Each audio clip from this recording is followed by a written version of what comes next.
Welcome everyone. In today's video, we're going to be talking about the principles of the United Federation of Planets. In particular, we're going to focus on the rights protected by the Federation, both for individuals and for other societies.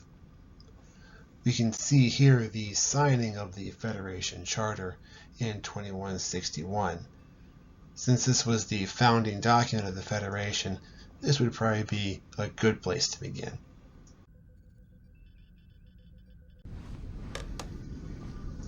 I thought maybe I could get some guidance from the Federation Charter. This is from the episode The Void, where Voyager and a number of other ships were trapped in a region of space that's draining their energy reserves. And many of the ships there have resorted to theft and killing to survive. However, Janeway is inspired by the Federation Charter to try to find a way to survive through cooperation instead. You can see here the text of the charter. Unfortunately, we do not have the entire text. We have what looks like basically the beginning of the charter. However, it talks about things like protecting people from the scourge of war and also securing fundamental rights for all sentient beings. But beyond this, we have a couple of references to the charter in other episodes that give us kind of an idea of what kind of things it talks about. You're going to find a way to use his illness to keep him off the committee. And I suppose it would be naive of me to point out that interfering in the internal affairs of a sovereign power is explicitly forbidden by the Federation Charter. You realize that caste-based discrimination goes against the Federation Charter.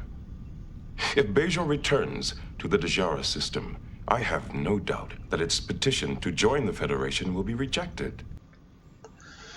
From here, it seems to be that the Federation Charter, expounds on some of the principles that are expected to be upheld by planets or societies that want to join the Federation, like non-interference with other powers and a repudiation of forms of discrimination.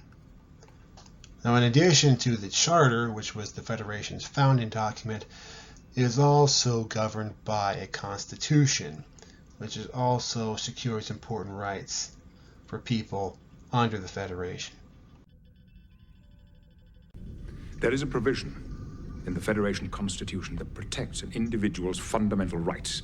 Now, once you came aboard this ship... You're coming to my rescue. What a kind and generous purpose. In this episode, which was The Perfect Mate, Captain Picard finds out that as part of a diplomatic mission, that a woman here who is an empathic metamorph is being transported to marry the leader of another planet. She has been raised for this purpose from birth to try to secure peace between these two warring planets. And Captain Picard wants to make sure that she's not being forced to do this against her will.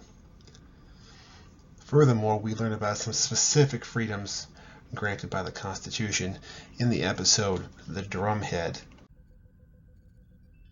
He refused to answer the question about his Romulan grandfather. That is not a crime, Worf. Nor can we infer his guilt because he didn't respond. In this case, Captain Picard is referring to a crew member named Simon Tarsis, who concealed his Romulan ancestry in order to get into Starfleet. Now, when he was being questioned about this, he refused to answer so as not to incriminate himself, and Captain Picard is explaining why this is an important freedom granted by the Constitution. The seventh guarantee is one of the most important rights granted by the Federation. We cannot take a fundamental principle of the Constitution and turn it against a citizen. Now, the seventh guarantee is clearly based on the Fifth Amendment to the U.S. Constitution, which, among other things, guarantees the right against self-incrimination in court. And we know that the Federation Constitution includes many such guarantees. For example, In Voyager, they mentioned the 12th guarantee, which talks about the rights of artists over the work they've created.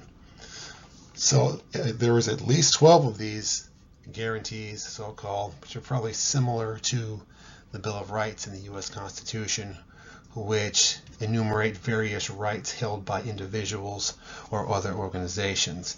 This is another example of how personal freedoms are an important part of the Federation. And if my wishes should conflict with yours, there'll be no conflict. And if I should tell you to leave and never return to my world, we will leave and never return. And the highest of all our laws states, your world is yours and will always remain yours.